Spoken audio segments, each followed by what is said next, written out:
तो स्वागत है आपका मेरे टेक्निकल विच्चू चैनल में। आज मैं आपको स्पीकर से रिलेटेड फॉल्ट समझाऊंगा कि उसको कैसे ट्रेस करते हैं बिना किसी सर्किट की मदद से या बिना किसी सिस्टमैटिक डायग्राम की मदद से। हमारे पास मल्टीमीटर होता है, उसकी मदद से भी पता लगा सकते हैं कि उसके जंपर कहाँ हैं और उनके ऐसे हम उस फॉल्ट को ट्रेस करते हैं। जैसे कोई लाउड स्पीकर किसी फ़ोन का ना चल रहा हो या रिंगर नहीं बज रहा हो या गाने ना बज रहे हो, इस तरीके की फॉल्ट हम आज कैसे ट्रेस करते हैं उनको देखेंगे। रिंगर स्पीकर तो तुम सबको पता ही है कैसे चेक होता है, वो सब की रीडिंग वगैरह आप सब जानते हो। लेकिन उसके बाद मदरबोर्ड में कैसे रिपेयर करेंगे, कैसे ट्रेस करेंगे, उसी चीज़ की आज मैं क्लास आपको बता रहा हूँ। जो सीनियर उनको तो खैर पहले से ही बता चुका हूँ मैं। ये जो फ्रेशर बच्चे हैं उनके लिए वीडियो डाली जा रही है। इसमें सभी तरह के मैंने मदरबोर्ड रख दिए हैं। 2 कीपैड वाले हैं, बाकी 3 स्मार्टफोन है हमारे। ठीक है, अब जैसे मान लो हमारे पास कोई फ़ोन आ जाता है जिसमें रिंगर नहीं चल रहा और मैंने रिंगर बदल लिया है, लेकिन फिर भी रिंगर में कुछ भी आवाज़ नहीं आ रही। फ़ोन हमारे लिए अनजाना है एकदम, मतलब हम पहली बार उसको खोल रहे हैं, लेकिन फिर भी हमें पता नहीं, हमने रिंगर तो यहाँ पर डाल दिया, हमने यहाँ टाके सोल्डर कर दिए, लेकिन फिर भी नहीं चल रहा। तो हम पहले ये देखेंगे ना कि रिंगर के दोनों पॉइंटों पे सप्लाई है या नहीं। तो रिंगर की सप्लाई कैसे चेक करते हैं? मल्टीमीटर को आप अपना कंटिन्यूटी की रेंज में रख लेना, इसे बीप की रेंज भी हम बोलते हैं अक्सर। ये देखो, उसके बाद फिर हमें क्या करना है, जो मोस्टली क्या होता है रेड वाला नेगेटिव पे लगाना होता है ट्रेसिंग करने के लिए। आप फोकस कर लेना।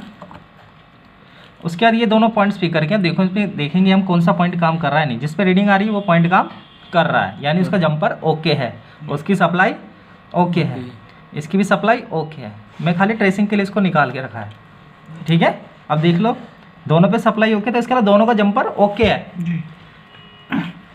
अगर जिसकी सप्लाई टूटी होती उसकी रीडिंग नहीं आ रही थी तो जंपर उसी का ही लगेगा जिसका कि सप्लाई नहीं है। ये नहीं कि जिसकी सप्लाई आ रही है उस पर भी एक और तार लगा दो, वो फिर गलत हो जाएगा। सप्लाई के ऊपर सप्लाई देने से कोई फर्क थोड़ी ना पड़ेगा, डबल सप्लाई हो जाएगी, 2 तार हो जाएंगे एक तरह से, लेकिन फॉल्ट थोड़ी ना ठीक होगा। वो तो तब ठीक होगा ना आपका जब जिस पे सप्लाई नहीं है उस पर सप्लाई दो आप।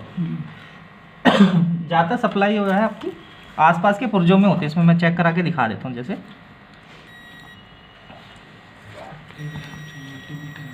ठीक है, अरे कोई बात नहीं, दीप तो आ रही है ना, ये देखो आ गया। तो हमको भी ये पता लगा कि ये कंटिन्यूटी इनसे दे रहे हैं, ये पार्ट्स रिंगर के हैं। अब पता कैसे लगाएं कि रिंगर आईसी कौन सी है? अब इस सेट में तो कोई आईसी है ही नहीं, सब कुछ मेन में ही दिख रहा है, दिख रहा है ना। तो ये जो सप्लाई है हो सकता है कि इसके आसपास लगे पार्ट्स पर भी जा रही हो। जैसे 2 कनेक्शन है रिंगर के, तो 2 कनेक्शन 2 रेजिस्टेंस या 2 कॉइलों पर आसपास जा रहे होंगे, जो भी रिंगर आईसी है, जो भी आपकी ऑडियो आईसी है। ये चीज़ आप ध्यान रखना, ये आपको बता चुका हूँ। फिर भी हम प्रैक्टिकली चेक कर लेते कनेक्शन जा रहा है या नहीं। हमने यहाँ तो चेक कर ही लिया था, फिर मैं चेक करते हुए पूरे में चेक कर लूँगा कहाँ आ रही है। मैंने चेक करते करते इधर आई थी, ये मैंने चेक किया, यहाँ आ रही है, यानी कनेक्शन यहाँ आ रहा है, और दूसरा भी इसी पर आ रहा है, यानी ये दोनों पार्ट से कंटिन्यूटी यहाँ जा रही है। आईसी से निकल के कनेक्शन इन पे जा रहा है जी, और इन पे जा रहा है। यानी अगर मैंने ये सब कुछ कनेक्शन ओके देख लिए फिर भी नहीं चल रहा, तो किस आईसी का फॉल्ट होगा? इस आईसी का, क्योंकि इनबिल्ट इसमें है। देखो इसमें ट्रैक भी जाता हुआ दिखाएगा, ये देखो ये कनेक्शन जो है इसमें जा रहे हैं जी। तो इससे भी पता लग जाता है बिना किसी सर्किट की मदद से। हर बार आप सर्किट उठा के थोड़ी ना देखोगे, कस्टमर आपको इतना टाइम थोड़ी ना देगा। 2-3 घंटे में फ़ोन रिपेयर करना होता है ज़्यादा से ज़्यादा। तो ये आपको फुल ट्रेसिंग मैंने बता दी कीपैड जैसे सेटों में, या ये बेसिक सभी में चलेगा, चाहे वो बड़ा फ़ोन हो, चाहे मैंने एंड्रॉयड में खोल रखा है आपका टच वाला MI का तरीका वही चलेगा, चाहे वो आपका कीपैड वाला। अब इसमें भी एक तरीके से हम चेक कर लेते हैं दोबारा से कि इसके अंदर कैसे चेक करेंगे, एक बार और देख लेते हैं। ठीक है, तो अब हम देखें, देखो इसमें ये सप्लाई है। अगर हमारे पास एक पॉइंट पर सप्लाई नहीं है, मान लो मैं इसमें ये समझाना चाहता हूँ आपको, मान लो इस पर सप्लाई हमारे आ रही है, इस पर नहीं आ रही जी। अब ट्रेसिंग कैसे की जाए? इस पर सप्लाई नहीं आ रही, तो अब आसपास चेक करूंगा मैं, जंपर आ रहे नहीं आ रहे।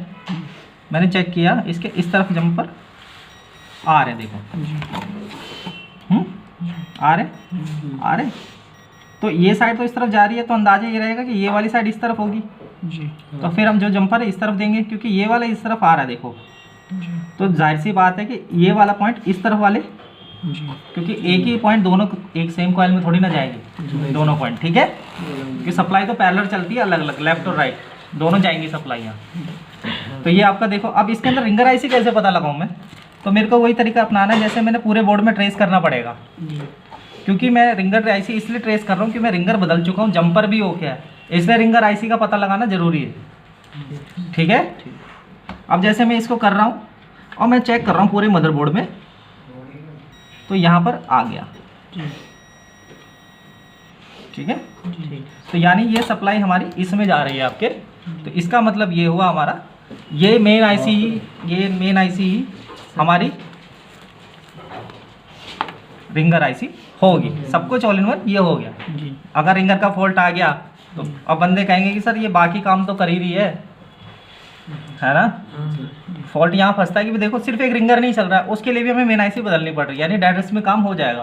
तो ये आप अपना संभालना है कि कस्टमर को कैसे आपको बताना है, कैसे एक्सप्लेन करना है। होता तो नहीं अगर आपके हाथ में स्किल है आराम से रिवॉल्व करो, लेकिन कई बार अगर हो जाए तो आपको लेके चलना है 1%। क्यों? क्योंकि रिंगर का कनेक्शन भी इसी में ही है, सीपीयू में ही। तो सीपीयू में सब कुछ है। ठीक है, अब आते हैं देखो बड़े सेटों पर आ जाते हैं। मैंने थोड़े छोटे सेट मैंने आपको ट्रेस करना बता दिया। आज सीधा रखो यार, ऐसे ऐसे। अब हम देखते हैं इस पर। ये भी माइक्रोमैक्स का सेट है लेकिन ये एंड्रॉयड में है हमारा। ठीक है, एंड्रॉयड सेट है लेकिन बेसिक वही चलेगा जो इनमें चला था कीपैड वालों में। हमेशा बेसिक वही रहता है, कंफ्यूज होने की कोई ज़रूरत नहीं। अगर आपको कीपैड वाला ट्रेस करना आता है मल्टीमीटर से तो आप बड़े वाले सेट पे ट्रेस कर सकते हो। बेसिक वही रहेगा। जैसे मैं इसमें बेसिक वही लगाता हूँ, जैसे रिंगर नहीं चल रहा, रिंगर वगैरह मैंने बदल लिया, लेकिन मैं जंपर तो ऐसे ही चेक कर रहा हूँ ना। देखो जिस पॉइंट की सप्लाई नहीं वो टूटी होगी, इसके तो दोनों ओके। अब पता कैसे लगाऊं कि रिंगर आईसी कौन सी पूरे बोर्ड में। मुझे कोई किताब नहीं चाहिए, कुछ नहीं चाहिए, मैं फिर भी पता लगा सकता हूँ। जो तरीका मैंने तुम्हें बताया उस तरीके से देख लेंगे। मैंने चेक किया, यहाँ पे एक पे रख लिया, पूरे बोर्ड में चेक करते गए तो जहाँ पर कंटिन्यूटी दिखा रहा है मैंने चेक किया हुआ ऐसे। तो यहाँ चेक किया था हमने, कहीं पे कनेक्शन दिखा रहा था, ये देखो ये आ गया। यानी कि ये जो छोटी सी आईसी है हमारी, ये रिंगर आईसी हो गई। यानी रिंगर बदलने के बाद भी रिंगर आईसी ना चले तो फिर हमें इस पर जाना होगा, इसको रिवॉल्व करना है, बदलना है। ठीक है, ऐसे ही मैं इसमें भी बता देता हूँ। इसमें भी देखो ये स्पीकर के पॉइंट, इसमें कनेक्शन तो देखो पास में ही दिखा रहा है। बंदे फिर सोचते हैं कि ये तो यहाँ पर ख़त्म हो गया, अब कहाँ जाऊँ। अगर मान लो पता लगाऊँ पूरे मदरबोर्ड में तो रिंगर आईसी है कहाँ, तो फिर वही यहाँ पर रख के हमें चेक करना पड़ेगा पूरे मदरबोर्ड में। अब नेटो सेक्शन में तो जाएंगे नहीं, क्योंकि नेटो सेक्शन के अंदर थोड़ी ना रिंगर का काम है। हमें जाना आसपास पावर आईसी के सीपीयू के पास जाना होता है। ये आपको मैं थोड़ा हिंट दे रहा हूँ। ठीक है, अब मैं चेक करता हूँ इसको। ये देखो चेक करते करते मैं यहाँ पहुँचा, क्योंकि मैंने ट्रेस कर लिया है, यहाँ पहुँचा। तो ये दोनों हो गए और ट्रैक इसके अंदर जा रहा है, यानी सीपीयू के अंदर से ही सारा कंट्रोलर इसके है। चलो ये तो थे सारे आपके इस तरीके के मोबाइल फ़ोन्स जिसमें भी आपका सिंगल बोर्ड है, जिसमें आपका सिंगल बोर्ड है। और सिंगल बोर्ड में क्या होता है कि आप आराम से ट्रेस कर लोगे। कंफ्यूज आप इसमें हो जाओगे कि सर ने हमें ये समझा के भेज दिया है, हम क्या करें इसमें, सर ने तो सिखाया नहीं। तो मैं इसमें भी तरीका वही लगाऊंगा जो तरीका मैंने इनमें लगाया है। ठीक है, बस ये डबल बोर्ड है तो इसमें कंफ्यूज नहीं होना आपको। ठीक है ना, बस फ़र्क सिर्फ ये रखना कि आपको बोर्ड को कनेक्टेड रखना है चेकिंग करते वक्त। कई बंदे सोचते हैं कि भाई हमें पता कैसे लगाना है, तो इसको मैं खोल लेता हूँ। स्क्रू ड्राइवर लेना, पॉज कर लेना वीडियो। हमारा एंड्रॉयड 1 का मदरबोर्ड है। इसके लिए मान लो हम रिंगर के लिए इसको ट्रेस करना चाहते हैं, रिंगर का इसमें फॉल्ट आया। तो पहले तो हम ये रिंगर की डब्बी है हमारी, पहले इसको चेक करेंगे ना ये सही है कि नहीं। ये तो वाइब्रेटर के पॉइंट है और ये रिंगर के पॉइंट है। तो पहले चेक कर लेंगे। रिंगर की आपको चेकिंग बता चुका हूँ, रिंगर इस टाइम सही बता रहा है, रीडिंग भी सही बता रहा है। रिंगर की रीडिंग क्या होती है वो सब आपको बताया हुआ है, वो वीडियो में तो बताने का कोई फ़ायदा नहीं।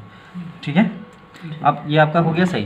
तो हम देखेंगे इसके ठीक सामने ये 2 पॉइंट रिंगर के है ना, गौर से देखेंगे। इस पर स्पीकर भी लिखा है तो ये भी हम देख लेंगे। खैर ला लिखा हो तो हमने तो वैसे ही पता लगा लिया।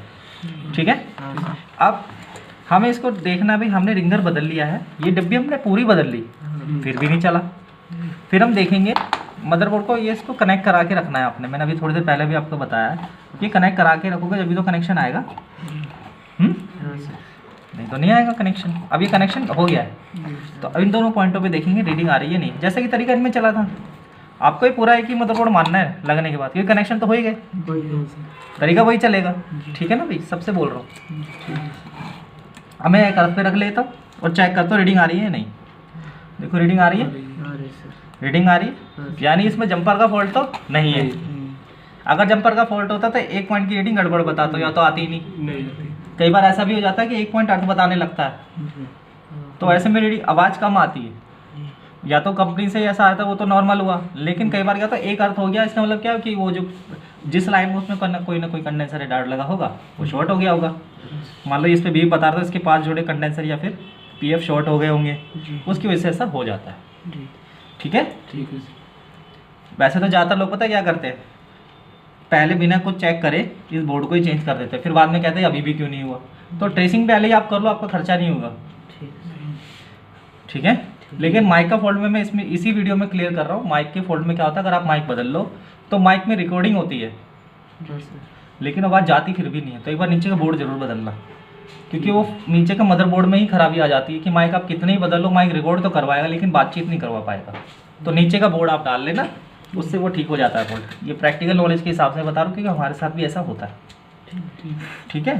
बोर्ड आपके पास ना हो तो फिर आप माइक ट्राई कर सकते हो बदल बदल के, लेकिन अगर आप मार्केट में हो या फिर आपके बोर्ड का इंतजाम है तो पहले बोर्ड डाल लेना। अच्छा, अब हम आते हैं इस पर। इसमें कैसे पता लगाऊं, इतने सारे में कहाँ पर है रिंगर आईसी, है ना। तो मैंने आपको बताया हुआ है कि ज़्यादातर पावर आईसी के आसपास या फिर छोटी छोटी आईसीओ के आसपास डबल कॉइल वगैरह या डबल रेजिस्टेंस लगी होती है, उनको पहले ढूंढ लेना, उन पे कनेक्शन दिखाएगा। ठीक है। अब जैसे मैं एक यहाँ लगा लेता हूँ और ट्रेस करता हूँ पूरे बोर्ड में, आप फोकस कर लेना। मैं चेक कर रहा हूँ, ठीक है बेटा, कि मैं यहाँ पर देखो 2 पीएफ लग रहे, इन पे चेक कर लेता हूँ, यहाँ नहीं आ रही। ऐसे पूरे में मैं देखता गया, मुझे नहीं मिली। मैंने फिर चेक किया, ये आईसी हो सकता है छोटी भी है और इसके पास ये 2 कॉइल लगी, देखो इस पर आ रही क्या, देखो आ गई, और ये भी इधर आ गई है, यानी ये 2 कॉइल सप्लाई की, रिंगर की सप्लाई की है, और ये आईसी इसके नज़दीक पड़ी, तो यानी ये हमारी ऑडियो एम्पलीफायर है, रिंगर आईसी हमारी कोई। अगर रिंगर हमारा काम नहीं कर रहा, हमने पत्ता भी चेंज कर लिया और कनेक्शन हमारे पूरे प्रॉपर है, तो फिर हमारा ये रिंगर आईसी हमें चेंज करनी होगी। तो बिना किसी सर्किट के, बिना किसी सिस्टमेटिक के आप फ़ोन को ट्रेस कर सकते हो। ये बहुत ही आसान है, मेरे तरीके से करोगे आप तो कभी मात नहीं खाओगे, और बहुत ही अच्छे तरीके से आप मोबाइल फ़ोन के ये फॉल्ट आप रिपेयर कर पाओगे। आज के लिए इतना ही, धन्यवाद।